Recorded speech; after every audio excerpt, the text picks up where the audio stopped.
Welcome to சத்தியம் TNPSC. நம்ம இன்றைக்கி தமிழ் அறிஞர்களும் தமிழ் தொண்டுல 4வது டாபிக் தமிழில் கடித இலக்கியம் அதை பற்றி பார்க்க போகிறோம். இன்றைக்கி ஜவஹர்லால் நேரு நாட்குறிப்பு நியூ சிலபஸில் கிடையாது.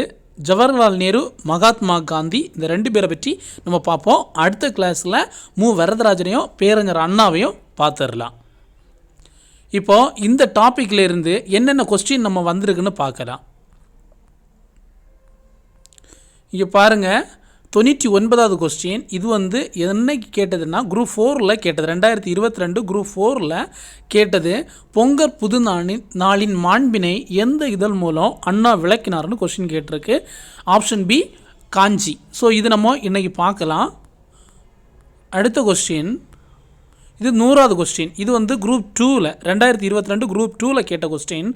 தலைமை உன்னை தேடிக்கொண்டு வந்தால் வரட்டும், நீ அதை தேடிக்கொண்டு போய் அலையாதே என்று அறிவுறுத்தும் அறிஞர் யார்? மூவா. இந்த 2மே நம்ம சிலபஸ் வைஸ் தான் அவங்க கேட்டிருக்காங்க. நம்ம இப்போ அதற்கான ஆன்சரை இப்போ பார்க்கலாம். ஃபஸ்ட்டு நேரு, அவரை பற்றி பார்க்கலாம். அதாவது நேரு தன்னுடைய மகள் இந்திராவுக்கு நிறைய கடிதம் எழுதியிருக்காங்க. அந்த கடிதங்கள் எல்லாமே அதிகமாக புத்தகங்களை பற்றி இருக்கும், நம்ம நாட்டு நிலைமைகளை பற்றி இருக்கும். இதுதான் இருக்குமே தவிர வேறு எதுவுமே இருக்காது. ஸோ இப்போ மகள் இந்திராவுக்கு நேரு எழுதிய கடிதம் இப்போ பாருங்கள். 1922ஆம் ஆண்டு முதல் 1964ஆம் ஆண்டு வரை 42 ஆண்டுகள் தம் மகளுக்கு கடிதம் எழுதி கொண்டே இருக்கார். ரொம்ப இம்பார்ட்டன்ட். எத்தனை வருஷம் நேரு தன்னுடைய மகளுக்கு கடிதம் எழுதினாருன்னா 42 வருஷம். எப்போலேருந்து 1922லேருந்து 1964 வரை கடிதம் எழுதியிருக்காரு. அடுத்தது, தாகூரின் விஸ்வபாரதி கல்லூரியில் இந்திரா காந்தி, அதாவது இந்திரா காந்தி அம்மா படித்த கல்லூரி என்னன்னா தாகூருடைய விஸ்வபாரதி கல்லூரி. இது எங்கே, இந்த விஸ்வபாரதி கல்லூரி எங்கே இருக்குன்னு கேட்பாங்க. வங்காளத்தில் சாந்தி நிகேதன் சொல்லக்கூடிய இடத்துல இருக்குது. இவர் எந்த சிறையில் இருந்து எழுதுறாருன்னா அல்மோரா மாவட்ட சிறைச்சாலை. எந்த மாநிலம் அப்படின்னா அல்மோரா மாவட்ட சிறைச்சாலை. இது எங்கே இருக்குன்னா உத்தராஞ்சல் மாநிலத்தில் இருக்குது. இந்த அல்மோரா மாவட்ட சிறைச்சாலை எங்கே இருக்குன்னா உத்தராஞ்சல் மாநிலத்தில் இருக்குது. அது நம்ம கீழே வருது, அதை பார்த்துக்கலாம். என் டேட் படிச்சுக்கோங்க, 1935 பிப்ரவரி 22. அடுத்து பார்க்கலாம். கேம்பிரிட்ஜ் பல்கலைக்கழகத்தில் நான் படிக்கும்போது இதே நிலைமை. அதாவது நேரு எந்த பல்கலைக்கழகத்தில் படித்தாருன்னா கேம்பிரிட்ஜ் பல்கலைக்கழகத்தில் படித்தார். இது எங்கே இருக்குன்னா லண்டனில் இருக்குது. அதாவது அவங்க என்ன பண்ணுவாங்கன்னா வகுப்பறையில் ஆசிரியர் கிளாஸ் எடுக்கும்போது அதிகமாக என்ன செய்ய மாட்டாங்கன்னா லிசன் பண்ண மாட்டாங்களாம். அதே இது அந்த ஆசிரியரை தனியாக கூப்பிட்டு அதில் இருக்கக்கூடிய இதை அவங்க கேட்டு தெரிஞ்சுப்பாங்களாம். ஸோ இதே மாதிரி உங்களுடைய சாந்தி நிகேதனிலும் இந்த நடைமுறை இருக்கா அப்படின்னு அவர் லெட்டரில் இந்திரா காந்தி அம்மாவுக்கு எழுதுறாரு. அடுத்தது இங்கே பாருங்கள், புத்தகம் வாசிப்பதனை கடமையாக ஆக்குதல் கூடாது, கட்டாயப்படுத்தவும் கூடாது. அப்படி செய்தால் புத்தக வாசிப்பு மகிழ்ச்சியை தராது. இப்படி சொன்னது யாருன்னு கூட கேட்டலாம், நேருன்னு சொல்லணும்.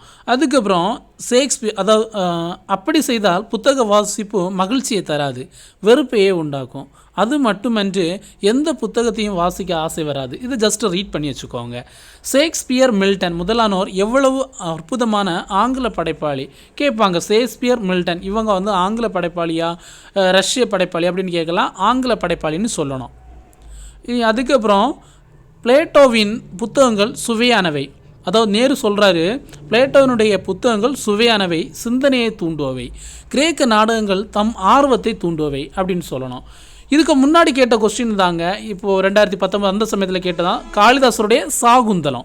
அது என்னன்னு கேட்பாங்க, நாடகம். காளிதாசருடைய சாகுந்தலம் நாடகத்தை வாசித்திருக்கிறியா, அது வாசிக்க வேண்டிய நூல் அப்படின்னு நேரு சொல்லிடுறாரு. அதுக்கப்புறம் டால்ஸ்டாயின் போரும் அமைதியும் ரொம்ப முக்கியம். டால்ஸ்டாயினுடைய போரும் அமைதியும் என்னும் நாவலை, அது என்னன்னு கேட்பாங்க, நாவல். வாசிக்க போவதாய் சொன்னாய், வாசித்து விட்டாயா? ஓகேவா? காளிதாசனுடைய சாகுந்தல நாடகம், டால்ஸ்டாயினுடைய போரும் அமைதியும் அது நாவல். அதுக்கப்புறம் நேருக்கு ரொம்ப பிடிச்சமானவர் யாருன்னு கேட்பாங்க. எனக்கு மிகவும் பிடித்தமானவர் பெர்ட்ரண்ட் ரக்சல். நேருவுக்கு ரொம்ப பிடித்தமானவர் யாருன்னு கேட்டால் பெர்ட்ரண்ட் ரக்சல்னு சொல்லணும்.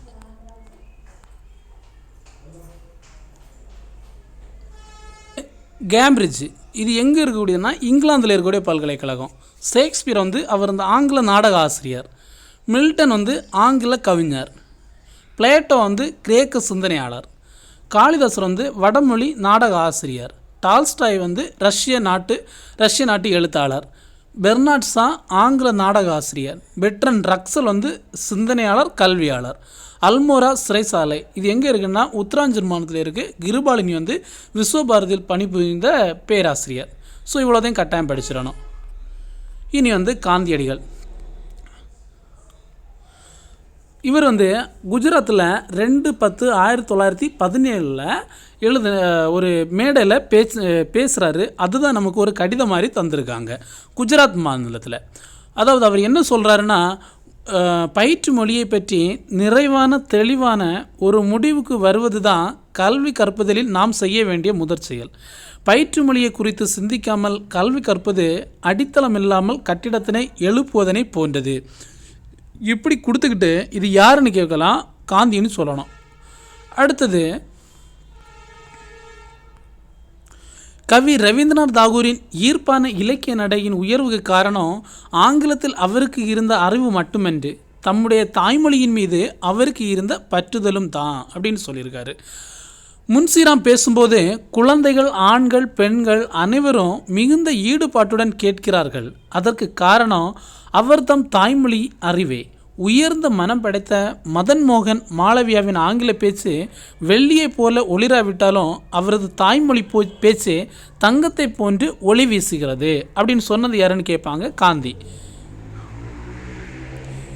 அடுத்தது பாருங்கள், சிலவங்க வந்து நம்ம தமிழ் படித்தோன்னா நமக்கு நிறையவே என்ன இல்லை ஜாப் ஆப்பர்ச்சுனிட்டி இல்லைன்னெல்லாம் கோபப்படுவாங்க இல்லை. ஆனால் இவர் என்ன சொல்லியிருக்காரு பாருங்கள், ஒரு மொழியை பயன்படுத்துபவர்களின் எண்ணம் அம்மொழியில் இடம் பெற்றிருத்தல் வேண்டும். மொழியின் தன்மை மக்களின் பண்பாட்டை சார்ந்திருப்பது இயற்கையே. மக்கள் அறிவுள்ளவராக இருந்தால் அவர்தம் மொழியும் அவ்வாறே அமையும். வேலை தெரியாத தொழிலாளி தன் கருவியின் மீது சீற்றம் கொண்டானாம். அந்த பழமொழி யாருன்னு கேட்பாங்க, நம்மளுடைய காந்தி தாத்தா. என ஒரு ஆங்கில பழமொழி உண்டு, மொழி நிறைவு பெற்றதாக இல்லை என குறை சொல்பவர்கள் இந்த தொழிலாளியை போன்றவர்கள். குறைபாடு மொழியை பயன்படுத்துவர்கள் தான் இருக்கிறதே அன்றி மொழியில் இல்லை அப்படின்னு சொல்லியிருக்காரு. அடுத்தது ஜெகதீஷ் சந்திரபோஸ், பிசி ராய் முதலியோரின் சாதனைகளை கண்டு நாம் மகிழ்ச்சி அடைகிறோம். ஆனால் தாய்மொழியின் மூலம் நமக்கு கல்வி அளிக்கப்பட்டிருந்தால் நம்மளிடையே பல போஸ்களும் ராய்களும் தோன்றியிருப்பாங்க அப்படின்னு சொல்கிறாரு. பள்ளிக்கூடம் சொல்லக்கூடியது வீட்டை போன்று இருத்தல் வேண்டும். வீட்டுக்கும் குழந்தைக்கும் வீட்டில் தோன்றிய எண்ணங்களுக்கும் பள்ளியில் ஏற்படும் எண்ணங்களுக்கும் நெருங்கிய தொடர்பு இருத்தல் வேண்டும். சிறந்த பயன் ஏற்பட வேண்டுமாயின் அத்தகைய தொடர்பு இன்றியமையாதது. அதுக்கப்புறம் என்ன சொல்லுறாங்கன்னா, தெரிந்தறியாத ஒரு மொழியின் மூலம் கல்வி கற்பது இந்த இணக்கத்தை குலைத்துவிடும். அதாவது நம்மளுடைய தாய்மொழியில் கல்வி கற்கணும் அப்படின்னு சொல்ல வராரு. வேறு ஓகே, இது எப்போன்னா 1917 புரோட்ஸ் நகரில் நடைபெற்ற 2வது கல்வி மாநாட்டில் காந்தியடிகள் நிகழ்த்திய தலைமை உரை. மாணவர்கள் ஏற்றவனும் கடித வடிவில் எழுதியிருக்கு அப்படின்னு சொல்லியிருக்கு. ஓகேவா? ஸோ இந்த வீடியோ உங்களுக்கு பிடிக்கும்னு நினைக்கிறேன். பிடிச்சுன்னா மறக்காமல் லைக் பண்ணுங்கள், அப்படியே சப்ஸ்கிரைப் பண்ணிக்கோங்க, உங்களுடைய ஃப்ரெண்ட்ஸுக்கு ஷேர் பண்ணுங்கள். இதனுடைய லிங்க் வந்து இந்த பிடிஎஃப் வந்து உங்களுக்கு டிஸ்கிரிப்ஷனில் உங்களுக்கு தாரேன்.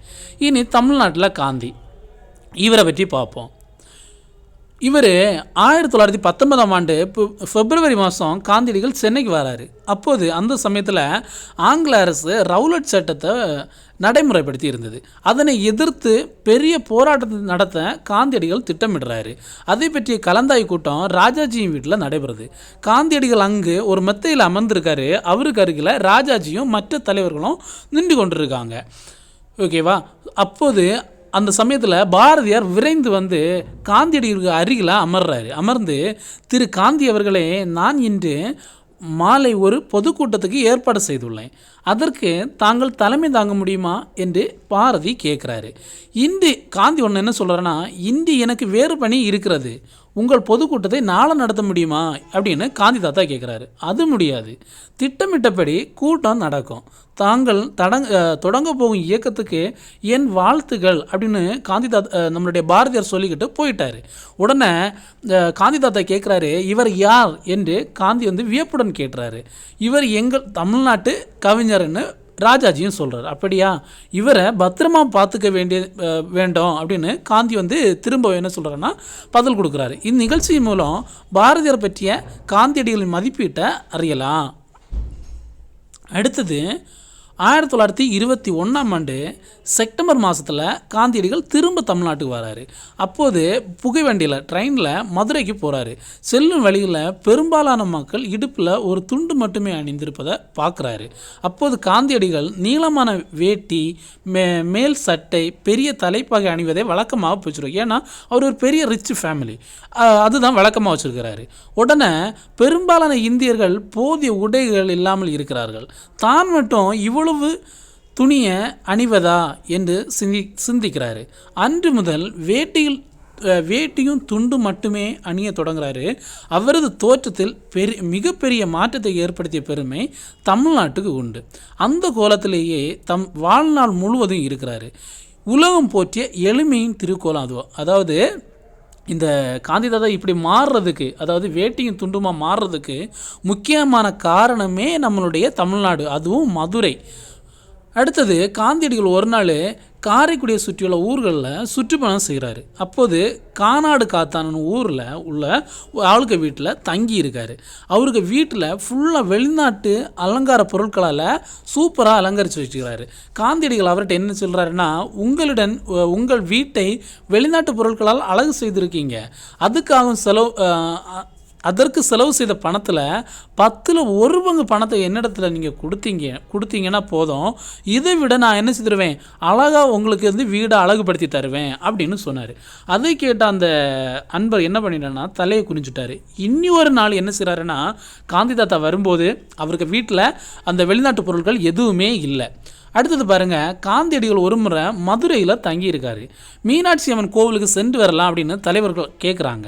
அந்த கோவிலுக்கு எல்லா மக்களும் செல்ல அனுமதி உண்டான்னு காந்தியடிகள் கேட்குறாரு. அங்கே எல்லா மக்களும் செல்ல அனுமதி இல்லைன்னு சொல்கிறாங்க. உடனே அப்படியானால் அங்கே நான் என்ன செய்ய மாட்டேன், வரமாட்டேன் அப்படின்னு காந்திதாத்தா கூறிட்டார். பல ஆண்டுகளுக்கு பிறகு அந்த கோவில்களுக்கு செல்ல அனைவருக்கும் உரிமை அறிவிக்கப்பட்டது. உடனே அதுக்கப்புறம் என்ன சொல்கிறான்னா, மதுரைக்கு வார சமயத்தில் மீனாட்சி அம்மன் கோவிலை என்ன செய்கிறாருன்னா போய் தரிசிக்கிறாரு. இதே போன்று தான் குற்றாலத்தில் இதே போன்ற நிகழ்ச்சி குற்றாலத்திலே நடைபெறுகிறது. குற்றால அருவியில் நீராட அனைவருக்குமே உரிமை அளிக்கப்பட்டிருந்தது. ஆனால் அருவிக்கு செல்லும் வழியில் ஒரு கோவில் இருந்தது. அதன் வழியை செல்ல என்ன இல்லை, ஒரு சாருக்கு அனுமதி கொடுக்கல. எனவே அனைவரும் அருவியில் நீராட முடியாத நிலை இருந்தது. இதனை அறிந்த காந்தியடிகள் குற்றால அருவியில் நீராடவும் மறுத்துட்டாரு. அடுத்து பாருங்க, காந்தியடிகள் தமிழுக்கும் உள்ள தொடர்பை பற்றி பல முறை கூறியிருக்காரு. தென்னாப்பிரிக்கில் வாழ்ந்த காலத்தில் தான் தமிழ் மொழியை கற்க தொடங்கியதாக கூறியிருக்காரு. ஜியு போப் எழுதிய தமிழ் கையேடு தம்மை கவர்ந்ததாகவும் குறிப்பிட்டிருக்காரு. ரொம்ப இம்பார்ட்டன்ட். ஜியு போப் எழுதிய தமிழ் கையேடு தம்மை கவர்ந்ததாகவும் குறிப்பிட்டிருக்காரு. திருக்குறள் அவரை பெரிதும் கவர்ந்த நூல். 1937 சென்னை இலக்கிய மாநாடு ஒன்று நடைபெற்றது. ரொம்ப இம்பார்ட்டன்ட். 1937 சென்னையில் ஒரு இலக்கிய மாநாடு ஒன்று நடைபெற்றது. அம்மாநாட்டுக்கு காந்தியடிகள் என்ன பண்ணுறாருன்னா தலைமை தாங்குறாரு. உவே சாமிநாதர் வரவேற்பு குழுனுடைய தலைவராக இருக்கிறாரு. உவே சாமிநாதருடைய உரையை கேட்ட காந்தியடிகள் ரொம்ப மகிழ்ச்சி அடைகிறாரு. இந்த பெரியவரின் அடிநிலையில் இருந்து தமிழ் கற்க வேண்டும் எனும் ஆவல் உண்டாகிறது அப்படின்னு காந்திதாதா சொல்கிறார். ரொம்ப இம்பார்ட்டங்க. இந்த பெரியவரின் அடிநிலையில் இருந்து தமிழ் கற்க வேண்டும் என்னும் ஆவல் உண்டாகிறதுன்னு காந்தியடிகள் சொன்னார். அது எந்த பெரியவர்னு கேட்டால் உவே சாமிநாதர் ஐயா. ஓகே, அவ்வளோந்தாங்க.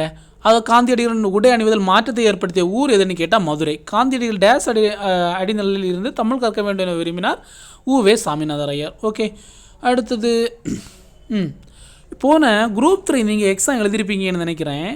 ஓகே, இதுதாங்க அறிஞர் அண்ணாவின் கடிதம். இங்கே பார்த்தீங்கன்னா இதில் ரொம்ப ஒன்றும் முக்கியம் இல்லை. இதில் முக்கியமானது